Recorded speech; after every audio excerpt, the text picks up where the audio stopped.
Salut à toi. Dans cette petite vidéo, laisse-moi te montrer la voix de... Bordel. En tout cas... Vive les mouchoirs en tissu. C'est Urasawa Naoki, un mangaka particulièrement apprécié. À l'instar de Taniguchi Jiro, il fait sans doute partie de ces artistes qui ne parlent pas qu'aux lecteurs de manga et que beaucoup aiment présenter comme une figure également destinée aux amateurs de bande dessinée d'une manière générale.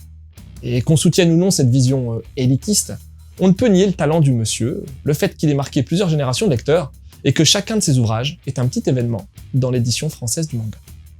Bien des années après le recueil d'histoires courtes que nous lui avons connu aux éditions Panini, l'auteur publie une nouvelle compilation de ses one-shots en avril 2019 au Japon. Une période durant laquelle le mangaka de Monster, plutôt 20th Century Boys et Billy Bat, planchait activement sur son nouveau bébé, un certain Asadora. Inutile de dire que, professionnellement, Urasawa Naoki devait être dans une période de productivité intense. Productivité dont il expliquera subtilement l'origine à travers ce nouveau recueil de récits courts. Celui-ci a donc pour titre Kushami, ce qui symbolise simplement l'éternuement. Une action succincte, donnant donc un intitulé plutôt original et qui traduit le caractère éphémère des one-shots, contrairement à des séries longues dont la parution s'étale sur des années. Après l'invitation d'Urasawa au Festival international de la bande dessinée d'Angoulême en 2018, sans doute y a-t-il eu une vraie volonté d'appuyer davantage l'œuvre globale de l'artiste sur le sol français. Urasawa lui-même s'étonnait de l'absence pure de Yawara chez nous, un tir que les éditions Kana corrigeront en automne 2020 avec un double événement. D'un côté, le premier tome de la série de judo de l'auteur, et de l'autre, sa dernière compilation d'histoires courtes en date que Kana a choisi de nommer Hachum dans nos contrées. Un titre aussi fidèle qu'amusant, dans lequel un lecteur assidu d'Urasawa a forcément envie de se plonger, même s'il ne sait pas forcément à quoi s'attendre.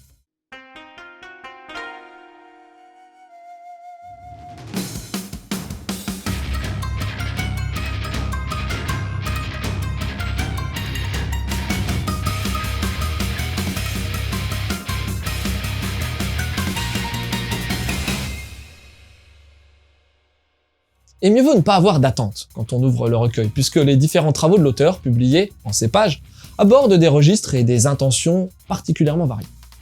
En termes de chronologie, la période s'étale du début des années 2000 jusqu'aux années actuelles, un large panel durant lequel l'auteur a vu ses états d'esprit changer, comme l'atteste la succession de commentaires en toute fin de volume. À nous alors d'être ouverts et d'apprécier ce que l'artiste a cherché à raconter et de quelle manière il l'a fait. L'idée de revenir en détail sur chaque histoire serait tentante tant il y a à dire, mais le faire reviendrait à gâcher la surprise de lecture à celles et ceux qui n'auraient pas encore ouvert Hachum. Une faute que je ne voudrais surtout pas commettre. Reste que le recueil s'ouvre d'abord de belle manière avec des histoires classiques, dans la forme, narrant des péripéties teintées d'un certain fantastique, comme on peut en trouver dans différents récits de l'auteur, tels que 20th Century Boys. Chaque histoire est particulièrement percutante, car bien menée et abordant une touchante humanité à chaque fois. Mais par la suite, Urasawa dévie d'une trajectoire prédéterminée et donne à son ouvrage des notes plus personnelles. Il est facile de savoir que l'auteur voue un amour prononcé à la musique, et aux années 60-70, chose qu'il admet volontiers dans les commentaires de fin. Aussi, le voir narrer quelques histoires de mélomanes, parfois même teintées d'anecdotes personnelles au cours desquelles il se représente, est particulièrement émouvant. À ces instants, la narration change par rapport à une histoire classique, prenant peut-être même l'allure de strip de blog. C'est de l'Urasawa différent des grands titres prisés de l'auteur, mais une facette passionnante pour peu qu'on s'intéresse à l'artiste et à l'individu.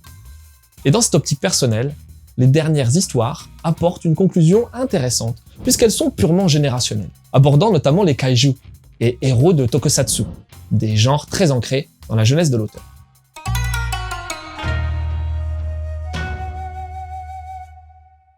De récits plus classiques mais rondement menés, à des histoires teintées de passion et de vécu de l'auteur, il y a donc un fil conducteur dans Hachum. Il convient donc de ne pas tellement en dire plus afin de ne pas gâcher la surprise à la lecture. D'abord parce que certains scénarios sont purement passionnants, mais aussi parce que les histoires sont suffisamment personnelles pour mériter une découverte totale du lectorat. Des histoires qui surprennent, même dans leur forme par moments, l'auteur s'essayant à des styles différents quand ça lui chante. Alors, pour quelqu'un qui apprécie au moins Urasawa Naoki, découvrir le maître dans des registres variés et apprécier ce qu'il a à raconter de ses expériences ou dans ses envies d'auteur, suffit à faire de ce nouveau recueil d'histoires courtes un moment savoureux.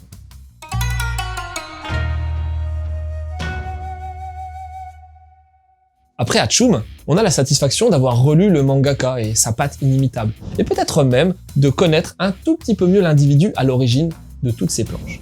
Hatsum est un ouvrage délectable et un récit sincère. Pour l'édition, c'est Kana qui a récupéré la licence et qui sort Hatsum dans un format de taille intermédiaire sous le label Big Kana. La couverture jaune pétant reprend celle d'origine et est agrémentée d'un gros paquet de pages couleurs. Infos sur les publications originelles, commentaires en fin de volume, impressions au poil. Bref, une édition de grande qualité. La traduction a été accomplie par Thibaut Desbief, bien habitué aux œuvres d'Urasawa Sensei, chez Kana, puisqu'il a déjà traduit Monster et Pluto, et qu'on le retrouve actuellement sur Asadora. Son travail se mêle parfaitement au style de l'artiste, aussi c'est un réel plaisir de retrouver sa patte sur ce recueil.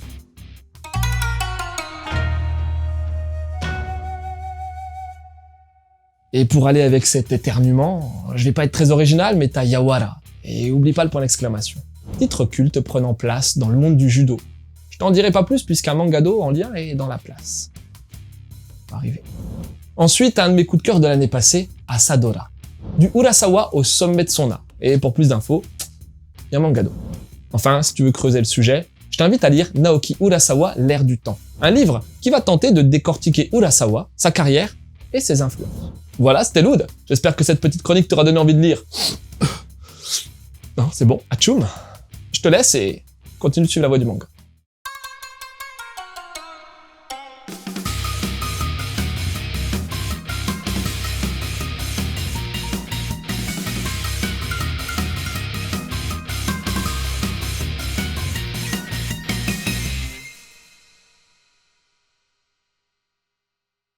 Quand j'étais gosse, mon record, c'était 13 éternuements à la suite. Pas mal, non? Je me demande si quelqu'un a déjà fait mieux. Et toi, c'est quoi ton record? De quoi? Tu trouves ça nul de compter ses éternuements? C'est pas plus nul que de passer son temps à mater des vidéos sur internet, pas vrai? Et bim! Cassé.